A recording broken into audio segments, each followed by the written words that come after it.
Hello friends, welcome to our YouTube channel VDP institute. तो friends, आज मैं बताऊंगा आपको रिफ्लेक्शंस के बारे में। तो जानते हैं रिफ्लेक्शन की डिफिनेशन क्या होती है? अगर नहीं जानते तो सुन लीजिए।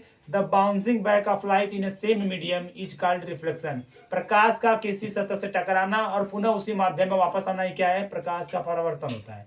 तो चलिए मैं देखता हूँ, लाइट दिखाता हूँ, प्रैक्टिकली दिखाता हूँ। तो देखिए, जब ये लेजर लाइट मैं इस पे डालता हूँ, है ना, लाइट रेज आती है इस पे, और इसके बाद ये देखिए इस पे डाल रहा हूं, और ये इसके बाद देख सकते हैं। इसके बाद देखिए मैं यहाँ पर गिरा रहा हूँ, ये जो मिरर से टकरा के पुनः इसी माध्यम में वापस आ रही है। ठीक है, तो जिस मीडियम से मैं इधर से इंसिडेंस कर रहा हूँ, तो इसी मीडियम में वापस आ रही है, और इस प्रोसेस को क्या बोलते हैं? रिफ्लेक्शन। अब देखिए रिफ्लेक्शन के थोड़ा से फिगर के बारे में जानते हैं। देखिए यहाँ पर थोड़ा समझिए।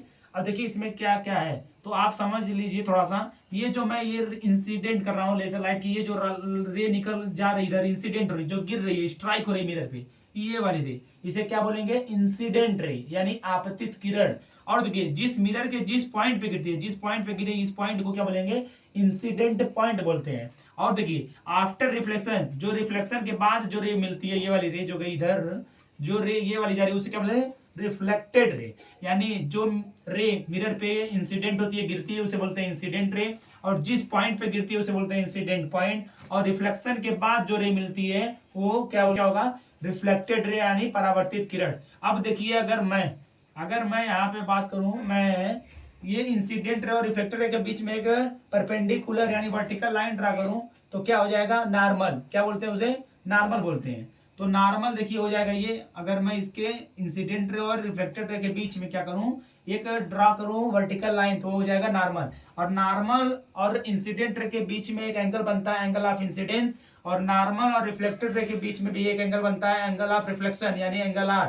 तो एंगल ऑफ इंसिडेंस को एंगल आई बोलते हैं, और एंगल ऑफ रिफ्लेक्शन को एंगल आर बोलते हैं। तो क्या होता है देखिए, एंगल आई, फर्स्ट रूल यही है रिफ्लेक्शन का, कि angle i is always equal to angle r. तो देख सकते हैं एंगल आई जो है, अगर मैं बढ़ाऊंगा तो एंगल आर भी क्या होगा? बढ़ेगा। अगर मैं एंगल आई को कम करूंगा तो एंगल आर भी क्या होगा? कम होगा। इट मीन्स अगर मैं एंगल आई को देखिए जीरो कर दूंगा, तो एंगल आर भी क्या हो जाएगा? देखिए जीरो हो जाएगा। यानी जिस रे पे आती है और उसी रे पे क्या हो जाएगी? एकदम चली जाएगी।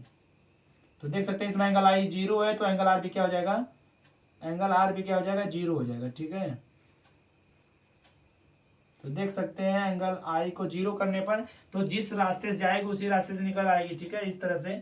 तो एंगल आई करने पर एंगल आर जीरो हो जाता है। तो और सेकेंड रूल ये है कि इंसिडेंट, देखिए ध्यान से, incident ray, reflected ray and normal and incident point always lie in the same plane. तो ये जो सब चीजें होती हैं एक ही प्लेन में होती है। एंगल इंसिडेंट रे, रिफ्लेक्टेड रे, नॉर्मल और इंसिडेंट पॉइंट सब क्या होते हैं? एक ही प्लेन में होते हैं। ये है रिफ्लेक्शन के दो नियम, और इस प्रोसेस को आप समझ चुके होंगे बढ़िया से। अगर वीडियो अच्छा लगे तो लाइक सब्सक्राइब शेयर कीजिए। मिलते हैं नेक्स्ट वीडियो में।